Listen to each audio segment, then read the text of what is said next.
Good evening. Why don't you sit down? Welcome back.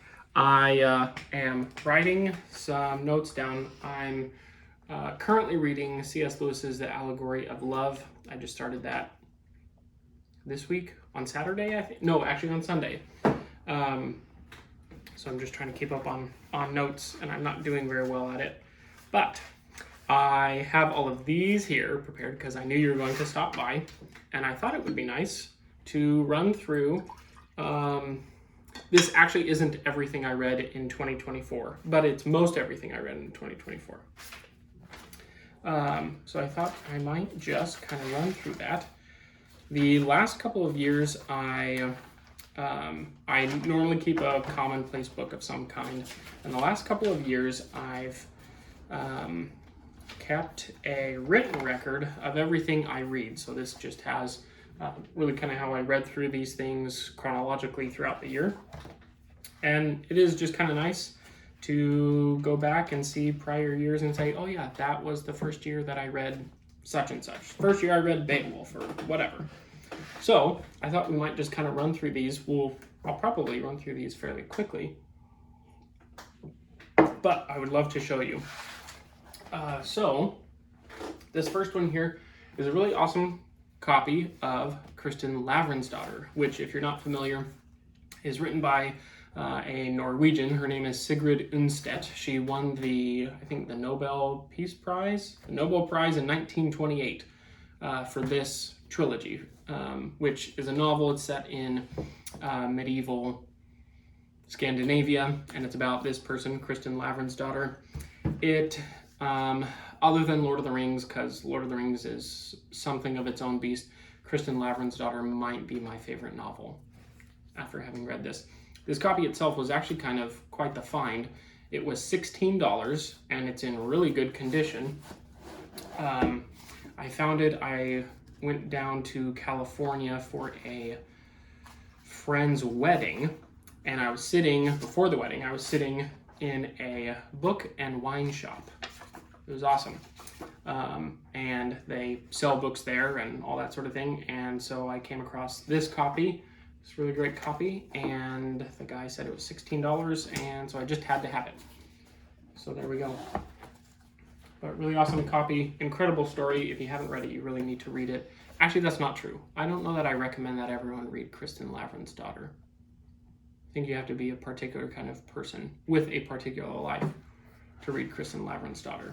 So read it at your own peril. One of the next things I read, I'm not doing this necessarily in order. One of the other things I read is This is the Life of St. Patrick by W.B. Morris. It's more of like a hagiography. So it talks a lot about the stories of his miracles, the saintly tradition around St. Patrick. I've read this the last 3 years on or around St. Patrick's Day. And it certainly enhances the hagiographical nature of that day instead of going and just drinking beer. One of the next thing I read throughout the year is The Rule of St. Benedict. I've actually flipped through this, and every so often I'll read one of the chapters. They are almost always very short, so like this little page here is one chapter. So they're almost very, very short. And the nice thing, so I have a couple copies of, actually I have several, but a couple that I read this year. These are the Dumbarton Oaks Medieval Library. The incredible thing about these is they have facing text. And so on one side you have the original Latin from the manuscripts that we have, and then the translation. And these are done by Harvard, and they're really great copies. They're nice hardcover. I like dust wrappers, dust jackets, but if you wanted to take them off, the copies themselves are really well bound and beautiful. So, next thing I read, because I was reading everything I could get my hands on and read within a specific amount of time concerning King Arthur, I read, what is this? The History of the Kings of Britain by, now I'm blanking because you're here staring at me. Geoffrey of Monmouth, my word. So I read that, and again, same thing. It has the facing text and then the translation. I read that for the first time this year, so that was a really enticing read. And Wind in the Willows. I somehow always end up picking this up. I think I read this to my son, actually, my oldest son. This was our first time kind of reading through that together. I did buy another copy. It's a bigger copy, and it has watercolor illustrations by Chris Dunn, which are really fantastic. So we read this copy with the E.H. Shepard illustrations, and then also that new copy. One of the other things I read is, these are selected works of Cicero. I didn't read all of these. I actually read only a very little bit. And it's in Cicero's Republic. And it's towards the end, and it's the Dream of Scipio. And so I read that. That had a lot to do, it was a huge inspiration for the imagination of like C.S. Lewis, Tolkien, and almost every other medieval writer.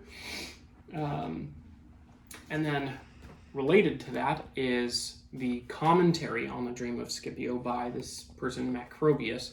He was a early medieval or late classical pagan, and he's obviously writing a commentary on the Dream of Scipio. What was really fascinating is all of the math involved, actually. So he talks about, like, Cicero says, the number 7 and sometimes the number 8 are the most perfect numbers, and Macrobius goes through and explains why. This copy was kind of hard to come by, but if you want to know the answer to that, maybe we'll have to discuss that in one of our future get-togethers. Another thing I read, this is C.S. Lewis's Space Trilogy. As an adult, I think I enjoy his Space Trilogy perhaps more than I enjoy the Chronicles of Narnia. I believe he says that the Space Trilogy is a fairy tale for adults, and what he does particularly in the last book, which I read this year, which is That Hideous Strength, is he creates a world in which it's the real world. For him, it was the modern era, but it's within the reality in which the stories of Arthur and Merlin, as told in, say, Malory or Chrétien of Troyes, where all of those stories are true. And so Merlin impinges himself upon the story towards the end and all of that sort of thing. So if you haven't read those, you really need to, especially as an adult. You would really enjoy them. Around Christmas, actually after Christmas and between New Year, for the past 3 or 4 years, I've read Sir Gawain and the Green Knight. And I have this edition. This is the translation by Marie Boroff. I did read another translation. I like Marie Boroff's translation because she maintains the original poetry structure, and she also writes it in alliterative verse in her translation. So you kind of maintain the poetic spirit of the poem. If you read the original, I believe it's Middle English, it's actually surprisingly easy. You have to sound words out differently, but if you sound words out, they're going to almost always approximate a word that you're familiar with. And so I think you'd be surprised at how easy it is to pick up the Middle English, the original. But another thing I read is the Idylls of the King by Tennyson. So this was in the Arthurian strain that I was trying to read. This is a nice copy by the Heritage Press. Early in the year, I went on kind of a slipcase edition binge. So a lot of the copies that I bought this year have slipcases. And these are really nice copies. They almost were never very expensive. I actually switched. I've historically bought a lot of books on like thrift books or Amazon. This year, I think I exclusively bought books used on eBay. And if you know what you're looking for and you're willing to wait, you can always find a really nice copy for something within your budget. And because we have in this household we run such a tight ship from a budget standpoint, that became kind of necessary. So another thing I read is Morte d'Arthur. I've read this before, but it was about 2 years ago, and I honestly read it just to be able to say that I read it. It was kind of like I wanted to be the kind of person who read Morte d'Arthur rather than wanting to read Morte d'Arthur itself. This time I think I got a lot more out of it. I enjoyed it far more. And actually, even though the Idylls of the King follows very closely the canon of Malory, and Tennyson does it in such a masterful iambic pentameter all throughout, I think I enjoy reading Morte d'Arthur more. I think just the language, the style of speaking, and the writing is much more interesting. It feels much more Arthurian. So I really enjoyed that. This copy has illustrations by Russell Flint. So you see this front, I don't know if this is considered a frontispiece, but that illustration there.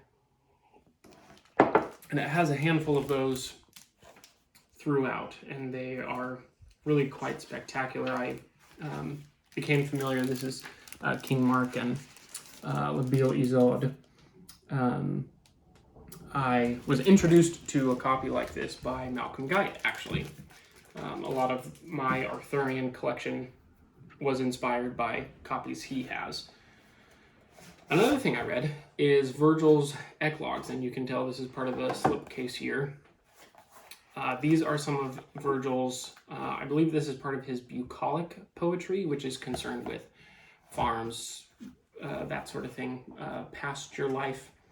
I think I read this on a Sunday afternoon, so it really was not hard to read through those, but it was really quite enjoyable. I like the translation. This edition by the Folio Society was a lot of fun to read. Boethius's The Consolation of Philosophy. I've shown you this copy before. I actually just read this. I bought it a year ago for Christmas and just got around to picking it up and reading it. And it was very interesting. It's something that I'll pick up again. I also read The Hobbit. I've managed to read The Hobbit every year at least once for the past 3 years. And this is a really nice copy. Has the illustrations by Alan Lee. And The Master. I read Virgil's Aeneid again. So if you're familiar with the Arthurian tales, you understand that Arthur is a descendant of Brutus from Troy, who is, I believe, the grandson of Aeneas. So that's how the matter of Troy is connected to the matter of Britain. And so I read that just to kind of kick the whole Arthurian theme off. And then one of the last things I read was Virgil's Georgics, which are more of his bucolic poetry. I read through this once and have actually started reading through it again. I believe this translation is by John Dryden, and I love his translation of the Aeneid, and so I was lucky to find a copy with his translation of the Georgics. I think this is Heritage Press who does this, and again, another slipcase there. So, really exciting copies there. Again, I enjoyed almost all of those. I'd probably read every single one of them again. I think it was C.S. Lewis who said if a book isn't worth reading more than once, you shouldn't read it at all. Just get rid of it. And I can gladly say that I'll read all of those again at some point. So anyway, thanks for stopping by. I'll try and meet up with you here again in the next week, perhaps, to kind of go over something a little bit more interesting and not so hasty. But thank you for stopping by and looking at those. I look forward to seeing you again. Cheers.